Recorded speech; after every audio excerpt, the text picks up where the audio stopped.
What's up, First Take fam? Thanks for hanging with us on this Friday Eve. A little bonus time with our guy, Max Kellerman. We love it. And this one, wish everybody, again, happy holidays. Max, want to start here with something that you were really strong on. And I think it was the double standard with Odell Beckham Jr. being fined for wearing the Craig Sager cleats. And then we saw what happened with Ezekiel Elliott when he jumped into that Salvation Army, kettle. Yeah. And nothing happened to him. Well, I've been really critical of Odell when these things have come up in the past, like him jawing at a bad time, because he's making it more difficult for himself. I think he's the best wide receiver in the game. I'm a New York Giants fan. Yeah. And Odell, why are you making it harder for yourself? Make it easier. Don't throw up extra obstacles. So that I'd criticized him in the past for that. Then this issue came up, and my criticism again directly to him was, look, I'm not saying you're wrong, as Stephen A. comes in the room. Yeah. I'm not saying you're wrong that there's a double standard being applied, but it comes across as tone deaf because the Salvation Army is a good cause. Yeah. If another player is drawing attention to that, then to tweet out, oh, if it was me, makes it about you, and it comes across as you're being narcissistic and tone deaf, as I said. And he actually tweeted out after that, like, sometimes I say stuff at the wrong time. He's not unaware of that stuff, but you can imagine as a superstar at 24 years old, the world's coming at you fast, and sometimes you know, it's not always paranoia if they're really out to get you, right? And your responses sometimes are suboptimal. I think he recognized that. But then today we were asked to respond to his follow-up tweet, which is like, here are my Craig Sager tweets. They're fining me for this. And he plans on selling them after the game to raise money for charity. So he actually had a point, and he waited until that had passed. So, okay, I'm not saying that this is about the Salvation Army. Put the attention there. But I just want to point out that the rules are being applied inconsistently, and he has a point. I just wish he wasn't the one that had to say it, because then it comes back on him that he's being narcissistic, even though I do think he's accurate. And I think had it been him jumping in that kettle, he would have been fined. Maybe, yeah. And maybe he did bring some of that on himself. What else do people here on Facebook Live want us to get into? Someone wants to see what kind of shoes you're wearing now. I guess they wanted your sneakers. Oh, no, these are not sneakers. These are a little Christian Louboutin. They're a little something I'm working with. Trying to keep it tight, trying to keep it right. Do we have any sports questions they want us to get into? They liked Stephen A.'s final take about Melo. Wanted to get Max's take. Yeah, that's perfect. Let's get your I think thoughts Stephen A. nailed what it George Karl said. on the fact that when you write a book, wait, first tell people industry, though what it is in case they didn't George Karl criticized, apparently, in advance press of his book, it's being discussed that he criticized Carmelo Anthony, said he was a user of people. I read some more of the commentary about what's coming, which says that George Karl claims that Carmelo had the chance to be, the talent to be like the best defender in the league. I disagree with that, and he wouldn't lead that way, so he couldn't really be a leader for the team, etc. And Stephen A's point, I think, was a very good one, which is that, look, when someone writes a book, it's in the sports business, it is rarely because they really feel a need to express themselves. The way this works is your agent calls you and says, hey, there's an opportunity. I think you can make some money writing a book. We'll put you with a ghostwriter or a writer that gets some credit, and we'll package this, and you'll get a nice advance, and we think this can be a hit. You have a media platform to sell the book. That's the way these things work. So at that point, you are, as Stephen A. pointed out, revealing intimate moments, even if they're professional moments that there is an assumption of privacy at times. Feels a little dirty to me. Yes, and you are selling that for profit, and it's a bad look. But you know, it happens, and also, I'm not claiming it should never happen, because if those kind of books are never written, then fans don't really have a well-rounded kind of insight into the way these kind of relationships go down. So there is value there. Molly Qerim has a question for you on that note. You're highly intelligent, we know this. Very interesting and well-versed on a lot of different subjects. If someone came to you, no, I'm not setting you up. This isn't a Stephen A. backhanded compliment. If someone came to you with a blank check and I said, Max, you need to write a book, what do you think you would write it on? I've actually been approached to do that. Yeah. But there's a Hemingway line that I love. I hate writing, love having written. And if you take money to write the book, you have to realize the time will come where you can no longer procrastinate, and you have to sit down and write the thing. And if you're... And monitor yourself and actually do it. And if your ego will allow you to write the book with someone else, it becomes a lot easier. But I can't do that. If I'm writing a book, I got to be the one to write the book. I've actually started the process a couple times, and they try to put me together with someone. I just couldn't do it. Fiction, nonfiction. What do you think you would do? No, it would be nonfiction. Okay. Yeah. It would be, philosophizing about sports, I suppose. Come on, Pernell Whitaker? You couldn't write a book about Pernell Whitaker? Yeah, I did. I was about 50 pages in once, but just of my own doing, into a boxing book. I need like to go how grab to rate something. What else fighters. are people saying here? They want to know why you hate on Tom Brady all the time. I don't. I said he's the greatest quarterback who ever lived. He's my #1 pick at the position. However, Ask and those you are shall fresh. ask and you shall receive. yeah, those are fresh. These are Rita Ora's. I'm half Albanian. She's Albanian, so I wanted to represent. She designed them with Adidas. Okay, carry on. But back to Brady. But for me to predict, like, everyone knows people eventually get old, right? Like, Bernard Hopkins just got knocked out at almost 52 years old, and he broke all the records for age in sports, basically. Everyone knows people get old. No one disputes the idea that one day Tom Brady will be old and not as good, right? All I've done is identify the date at the expiration point, which for everyone who's ever lived who's played quarterback is 41 years old. And I said, okay, before then he's going to fall off the cliff, because that's what happens. Their numbers don't diminish, or this, there's no like kind of underlying diminishing of the numbers. It's they cruise along at a high altitude and they fall off the cliff. Yeah. Right. So that's considered hating on Tom Brady, or me pointing out that he's barely been better than Aaron Rodgers in the last 10 games. That's just a statement of fact. I showed the numbers on the air today. I can't. And, I gotta hear this again. No. And Aaron Rodgers played an extra 4 games. So unless you're arguing Aaron Rodgers had negative value in those 4 games, which is ridiculous, there's simply no way to argue that he's ahead of Aaron Rodgers. This is very rational. When you're rational and you are unafraid of the conclusions you draw, people will say you're hating when you're talking about their favorite player. Class is dismissed. Bye, Max. We'll see you tomorrow. I've had enough of you. Thank you for being with us. Bye, everybody. We'll see you tomorrow. We'll get you set for a big weekend, a lot of playoff implications. And what else do I want to say to you? That's it. That's it. We're done. Bye. About 30 a minute before you start taking. Hello. What's up, party people? How we doing? Getting ready for the holiday season. Yes, I still have more shopping to do. Waiting for you guys to send in your questions. Meanwhile, I'm just going to babble about some things I want to discuss. We talked about, should LeBron be top 5 all-time players? I'm going to go big, fat yes. Your thoughts? Feel free to answer that. Also, we talked about Blake and the Clippers. We got into the Joe Mixon case. What was some of the other stuff we had on today's show? You said the Boogie Cousins, Sherm. How do people feel about Sherm going after the reporter? Really want to hear from you guys. Emmitt Smith. Oh, and of course, Emmitt Smith going out and essentially saying, Dak, Zeke, go after, get the rings. And I think that was kind of a vote of confidence, saying, like, I'm Team Dak with Jerry supporting, one Tony Romo. Hi, guys. Hi, Chris. Hi, Ola. Hi, Priyank. Did I say that right? Hi, James. I'm just going to keep saying hi to you guys till the questions come in. Merry Christmas to you, too. Go Pats? Yeah, until they go to the Super Bowl and the Giants beat them. Timmy Mitchell, Raider Nation, the real deal. Wouldn't mind seeing them in the Super Bowl as well. Hello, Troy. We got some people filing in here. Who's got a question for me? You know what I want to know from you guys? What is the best and worst Christmas, Hanukkah gifts you've ever received? While you're pondering on that, I'm going to answer this. Who's my pick for NFL MVP? His name is Thomas Brady. He is the husband of Gisele Bundchen. He was suspended for 4 games, so I'm sure Roger Goodell would hate that. But Tom Brady continues to ball at the next level. I had Derek Carr until he kind of stunk it up in the, who was that game against when Derek Carr kind of came back to earth? Was that the Kansas City Chiefs in Arrowhead? And the reason I'm not going to go Dak or Zeke, I am not a Cowboy hater, even though I'm a Giants fan. I think it's because they have each other. Whereas Tom Brady, without Gronk, without the strongest line, with weapons that you've never heard of, he still continues to get it done. Do I think the Ravens have a chance? I think the Ravens have a solid defense, and of course Joe Flacco, you can't count him out, but I don't think this is their year. Oh, that's lovely. MVP, you guys just heard that. I want to hear more about these Christmas gifts. Can somebody please tell me? I need some creative ideas. What do we have here? Will the Browns win a game this year? What's their schedule, the Browns, the rest of the way? Can we get that for me? Yeah, I'm looking it up.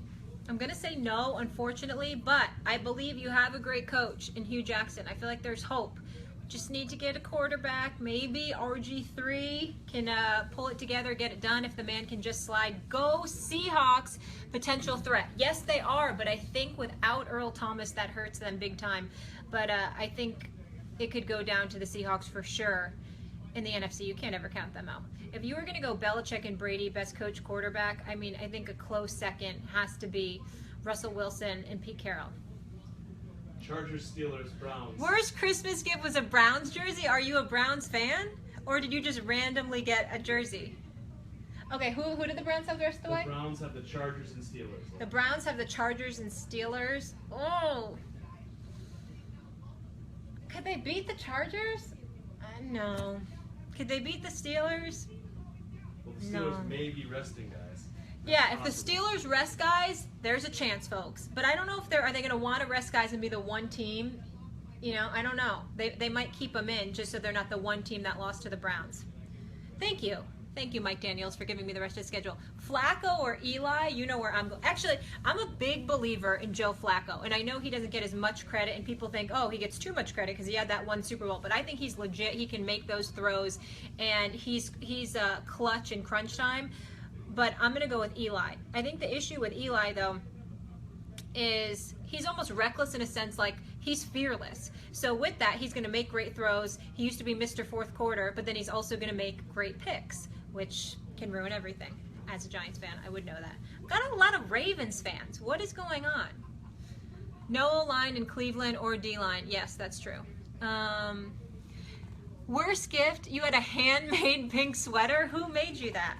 I wish I could actually knit and had those kind of skills. I always have these ideas that I'm going to make things, and then that doesn't happen. And I'm like, oh, here's a gift card. Eli or Big Ben? Why would you make me answer this? Big Ben. Ah! I feel dirty saying that. The Steelers have to play all games. They might not make the playoffs. Yes, good point. Good point with Steel City. Boogie Cousins. How about Boogie?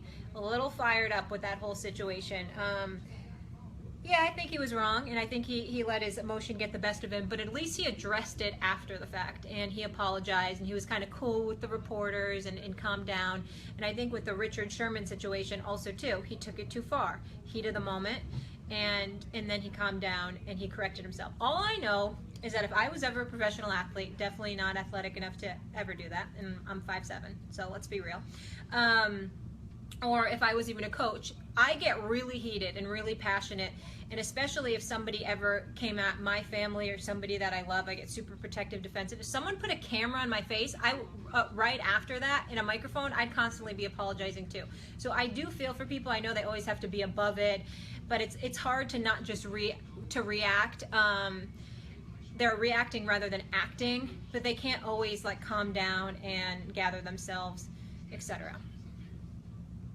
Why Sean Lee was not in the Pro Bowl. I need a list of who got into the Pro Bowl. I know there's a lot of snub. Do you guys even like the Pro Bowl anymore? Because here's the thing. NBA All-Star Weekend, we're going to go this year. I'm really excited, New Orleans, and we get the dunk contest and the three-point and all these skills positions, but it's football. Like, these guys are not going to go at it and risk an ACL tear, so it's kind of like, what are we doing? And I know we're trying to change it up a little bit. It'll be in Disney this year, and they're going to have some skills challenges, so I'm hoping that can get things going. Spurs, NBA Finals. I'm saying there is a chance this big. What else do we have here? Pro Bowl's okay. Thanks, Chase. Appreciate you joining in the conversation. I wish I could actually talk to you guys, but I'm just going to have to read closely. Who's running the table? Hashtag run the table. I don't know who you're talking about. Justin, identify yourself. Are the Giants Super Bowl worthy? Yes, but here's the thing with the Giants. We don't have the greatest running game. We don't have a great O-line, and you never know what you're going to get with Eli. Best gift, Dak and Zeke jersey sewn together. Did you actually get that? And did someone put it together for you? I love that. That's awesome. That's, again, why I'm not picking them for... It's not really fair, but not picking them for MVP this year is just because, again, they have each other kind of match made in heaven. But you guys are going to have Lombardis down the stretch. Last movie I saw. I love the movies. And I love TV, by the way. I don't watch that many shows because obviously I'm watching a lot of sports. But I was in New York City and I went to see the movie Loving. And that was Loving versus Virginia. It's really good. It kind of no-name actors, but it was the story of an interracial couple, and they were basically banned from their state of Virginia, and kind of their love story and how they fought for now anybody can marry anybody kind of thing. Nice little love story there. I highly suggest it. You know what else I just saw recently? Hold on, I'm gonna blank on this. This is gonna kill me. Star Wars? No, it was on demand. I just saw 2 movies. Hold on, you guys. I need to think about this. This is gonna make me really mad. What did I see? Bridget Jones. Remember Bridget Jones's Diary? I saw Bridget Jones's Baby. Not so great. And you guys are probably gonna laugh and say right now, like, oh, you're such a girl with your romantic comedy. But I didn't really understand the ending if anybody saw it, but I would pass on that one. But I would go see Loving. And there's so many good ones I want to see. I want to see the new Will Smith one, which everyone in our production meeting was clowning me. Why do I want to see that? Collateral, right? Is that what it's called? I think so, yeah. I want to see Collateral. I want to see Denzel's movie, Fences. What else is out? There's so many good ones out. Star Wars. What's that one, La La or something? That looks really good too. Have you guys seen any of these? Steph or LeBron? LeBron. You were forced to sit through that movie. I love it. Back to the Browns. Who else is saying hi to me? Gennaro, Keith. Ooh, Tupac or Biggie? Are you kidding me? Do you know where I'm from? Biggie. All day, every day. Favorite movie? Oh, you know what I'm so excited about? Okay, so I love I love mob movies. I'm kind of like a guy with that. I love Scarface. I love The Godfather. All those kind of like Italian. Goodfellas. One of my favorite restaurants in New Haven, where I'm originally from, is called Goodfellas, and they play all the mob movies, etc. Carlito's Way. But you know what I'm really excited about? Have you guys seen A Bronx Tale? Yes, La La Land. Thank you. A Bronx Tale is such a classic. If you have not seen it, I want you to see it. And for those of you guys that are single and you're thinking about a girl and you're not sure how serious you want to be, you need to remember the part with the car door. I want you to go see it. Next week, I'm going to bring this back and we're going to discuss it. Here's what's even more exciting. Robert De Niro's in it, who's one of my favorites. And that movie is going to Broadway, so I cannot wait to see that show, and I think he's going to be a part of the whole thing. My favorite food, can I just tell you, and I mean this with all due respect to myself, I am a fat kid at heart. I literally was like a chubby little girl, but I love to eat and I love to cook, and I want to talk about food right now. This is tough for me. I love Chinese food. I mean, have you guys had it's on the East Coast, we have a thing called poo-poo platters, and everybody thinks it's hysterical, but it's got like egg rolls and beef teriyaki, and it's amazing, and you need to Google P-U-P-U, poo-poo platter in your life. So Chinese food's a go-to. Love Thai, good pad Thai. Can't go wrong with Cuban. Who doesn't like a little rice and beans? A good sauce, pasta, meatballs, any day of the week, twice on Saturdays. And what else do I love? Sushi. I love sushi. So I am of like a mix of Mediterranean descent. So I like a lot of your standard pita, hummus, anything with phyllo dough, lentils. My favorite dessert's baklava. So let me just tell you, I'm pretty much a cheap date. I'm not a big drinker, but if you just get some appetizers and you have a movie, I'm good to go. Poo-poo platter. Thank you, Steve. You know what it is. Yeah, food is good. I'm with you. No, I'm not the girl that's like, oh, I just want, oh, love Mexican food. Mario, when I was in LA, oh my gosh, everywhere. It's so amazing. I could really talk about food now with all of you for the next hour, but I need to go because I don't want to bore you to death. But I enjoyed this conversation. Thank you guys. I do. I see you there, Scott. Mashallah. Thank you guys so much. We appreciate you watching us every day. I appreciate you. Follow me on Twitter. Here comes the shameless plugs. Follow me on Twitter. Follow me on Facebook, Instagram, Snapchat. I'm working on it. Oh, pizza, please. Any day of the week. Margarita pizza, thin crust. We will. Oh, if I don't see you, also have happy holidays and happy New Year's Eve. And you're distracting me. I want to give people a little trick. So one thing that we do, I saw the baklava right there. Hi, Emmanuel. So we do this little tradition for New Year's Eve, and you make a tray of baklava, which is amazing. I also want you guys to try that. And then you hide a quarter in the tray, and whoever gets the piece with the quarter, and obviously be careful when you're eating, has good luck for the rest of the year. New Year's is kind of a big holiday for us. So that's that. Love you lots. See you next Wednesday. As always, when you go to my Facebook page, Twitter, Instagram, tell me more of what you want to see on social media. and keep it classy. Bye.